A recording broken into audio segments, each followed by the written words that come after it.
প্রথম কথা যে জানারা একটা জিনিস রনি ভাই প্রথমে যেটা ইয়ে করছে ওটা কিন্তু খুব মানে খুবই ইম্পর্টেন্ট যে এইটা কিন্তু এই বোর্ডের দায় না, মানে এই জাহানারা ইস্যুটা এই বোর্ডের দায় না, দায়টা কিন্তু নাজমুল হাসান পাপনের বোর্ডের। হ্যাঁ, কিন্তু এই বোর্ডের জন্য এটা একটা খুবই মানে ভালো হয়েছে যে এই বোর্ড ওখান থেকে একটা শিক্ষা নিতে পারে, যদি তারা শিক্ষা নেওয়ার মতো মানে মানসিকতা থাকে যে এই ধরনের জিনিস হতেই দেওয়া যাবে না। ভালো কথা আতিফ ভাই বলছে, এবং যে প্রসঙ্গটা তুমি একটু আগে জিজ্ঞেস করলা যে এই বোর্ডের সামনে কিন্তু এটা একটা সুযোগ, একটা huge challenge, definitely huge challenge তাদের জন্য। এবং তাদের এখন মনে হবে বুলবুল ভাই আসার পর তার ট্রিপল সেঞ্চুরি প্রোগ্রাম, বিভিন্ন জায়গায় তিনি ক্রিকেট তৃণমূলে ছড়িয়ে দেয়, এত প্রোগ্রাম তিনি হাতে নিয়েছেন, এর মধ্যে তার কাছে এটা মনে হয় যে কি একটা ঝামেলায় পড়লাম। হ্যাঁ, মনে হতেই পারে যে কারণ এটা বিরাট একটা ঝামেলা, ক্রিকেট নিয়ে কাজ করব। অলরেডি ক্রিকেট বোর্ডের একটা পরিচালক বলছে এটা ফালতু, আসিফ আকবর বলছেন এটা ফালতু সমস্যা, তো মনে হতে পারে যে উটকো ঝামেলা অনেকের কাছে মনে হতে পারে, কিন্তু এটা একটা বিরাট সুযোগ, বিরাট সুযোগ। হ্যাঁ, যেটা পাপন ভাইরা যেখানে ফেল করেছে, যদিও সেই বোর্ডের সিইও এখনও আছে, যিনি ধাবা চাপা দেওয়ার অভিযোগ আছে যার বিরুদ্ধে,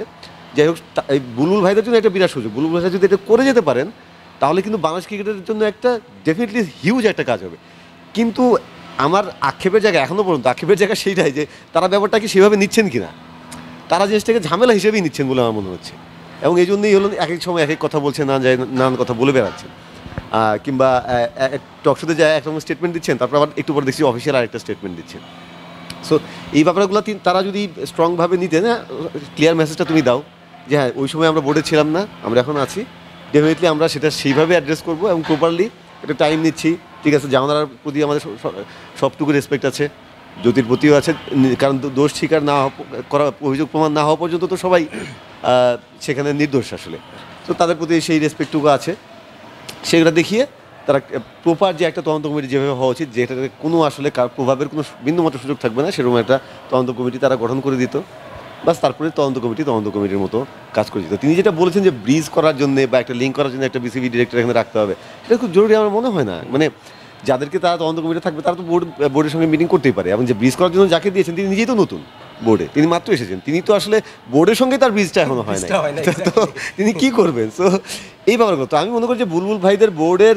এখানে দায় নেই, তাদের সামনে হলো চ্যালেঞ্জ, সেই চ্যালেঞ্জটা তাদের নেওয়া উচিত, এবং সেটা করতে পারলে তারা, আমি মনে করি যে তাদের যে ট্রিপল সেঞ্চুরি প্রোগ্রাম কিংবা এই অন্যান্য তৃণমূল ক্রিকেট ছড়িয়ে দেয়, সেগুলো তো আসলে দীর্ঘমেয়াদী একটা ব্যাপার, সেগুলো চলতে থাকুক, কিন্তু তার চেয়ে বড় কাজ হবে তারা যদি নারী ক্রিকেটের এই ব্যাপারগুলো অ্যাড্রেস করতে পারেন, এবং তারা সেই ক্ষেত্রে বাংলাদেশ ক্রিকেটে একটা মানে সত্যিকার অর্থে নজির তারা স্থাপন করে যেতে পারবেন, তো সেইভাবেই তারা দেখা উচিত, পজিটিভলি দেখা উচিত। মানে একটু পেছন নিয়ে বলতে চাই, সেটা হচ্ছে একটা দলে যখন এরকম কোনো ঘটনা ঘটে বা আরও ঘটনা ঘটে, মানে একের অধিক ঘটনা থাকে, সেটা তো দলে প্রভাব ফেলে, মানে যার সাথে ঘটলো এর বাইরেও অনেকে জানতে পারে। তো এইরকম একটা অবস্থায় মেয়েরা যখন মাঠে নামে, এটা তো মেন্টাল গেম, মাথা পরিষ্কার থাকা খুব জরুরি, এবং এটা যদি হয় যে লম্বা সময় ধরে চলে, মাঠে সেটার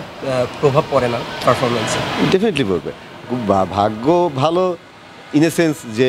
এই মুহূর্তে বাংলাদেশের মেয়েদের কোনো খেলা নেই, ইন্টারন্যাশনাল ম্যাচ টেস্ট নেই, উমেন্স ন্যাশনাল লিগ চলছে কিন্তু ইন্টারন্যাশনাল খেলাটা নেই, থাকলে এটা মানে এই বিতর্ক তখন আরও বাড়তো,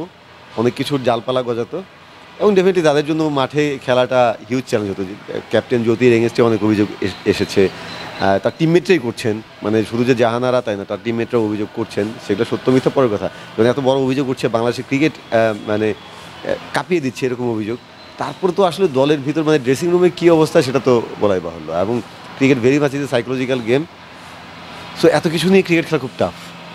তো দলটাকে ঠিকঠাক করতে হবে। জ্যোতির এগেনস্টে যে অভিযোগগুলো আছে সেগুলো খুব মানে খুব গভীরে গিয়ে খতিয়ে দেখতে হবে, কারণ তিনি ক্যাপ্টেন, এবং বাংলাদেশ ক্রিকেটে আমরা মনে করতাম যে তিনি বাংলাদেশ ক্রিকেটের উইমেন্স ক্রিকেটের সবচেয়ে বড় অ্যাম্বাসেডর, আমরা তাকে সেভাবেই, মিডিয়াও কিন্তু তাকে সেভাবেই রিপ্রেজেন্ট করে এসছে এদিন, তাকে একটা লিডার হিসেবে, এবং কত ওয়ার্ল্ড কাপে, মাত্র কিছুদিন আগে ওয়ার্ল্ড কাপ গেল, ওয়ার্ল্ড কাপে ওয়ার্ল্ড মিডিয়াও তাকে সেভাবেই দেখেছে, তিনি যেভাবে নেতৃত্ব দেন বা যেভাবে তিনি উপস্থাপন করেন। কিন্তু তার এগেনস্টে যখন এতগুলো অভিযোগ আসছে, এবং সেগুলো মানে অনেক পুরনো অভিযোগ থেকে শুরু করে বর্তমান সময়ের পর্যন্ত আসছে, এটা হিউজ একটা ব্যাপার। সো এমন যদি হয় যে জ্যোতি দোষী হয়, তাহলে ভাই স্ট্রং ব্যবস্থা নিতে হবে, সেটা জ্যোতি হোক আর যেই হোক, আর দোষী প্রমাণে হলে তো ফাইন, কিন্তু আমাকে স্ট্রং মেসেজ দিতে হবে। বাংলাদেশের এমন না যে বাংলাদেশের উইমেন ক্রিকেট একদম অস্ট্রেলিয়া ইন্ডিয়া লেভেলে চলে গেছে, যে হ্যাঁ আমি কি অমুক তমুককে সরিয়ে দিলে বাংলাদেশ একদম ধসে পড়বে, তা না, বাংলাদেশের উইমেন ক্রিকেট এখন তো কেবল পায়ের নিচে ভিত শক্ত করার চেষ্টায় আছে। সো এখনই সুযোগ, যদি সত্যিকার অর্থে কেউ দোষী প্রমাণিত হয়, যত বড় ফিগারই হোক বাংলাদেশের ক্রিকেটে, হ্যাঁ তাকে তার বিরুদ্ধে উপযুক্ত ব্যবস্থা নিতে হবে, তুমি দল নতুনভাবে করো। আর যদি তিনি দোষী প্রমাণিত না হন, দোষ যদি না থাকে ফাইন, তাকে ঘিরেই আবার যারা দোষী তাদেরকে বাদ দিয়ে তাকে ঘিরে আবার দল করো। সো এইটা যেটা বলছিলাম বারবার, যেটা একটা সুযোগ, সো এই সুযোগটা নেওয়া উচিত, যেহেতু বাংলাদেশে আপাতত এই মুহূর্তে কোনো খেলা টেলা নেই, বাস এটা এই সুযোগটা কাজে লাগানো উচিত। আমি জানি না এখন তারপরে তারা কতটা কী করছে, তদন্ত কমিটি কী করবে, বিসিবি কী করছে, তারপর হুট করে খেলা চলে আসবে, তখন একটা হেফাজত অবস্থা হয়ে যাবে আর কি। সো সেটার আগে আসলে ব্যবস্থাটা নেওয়া উচিত।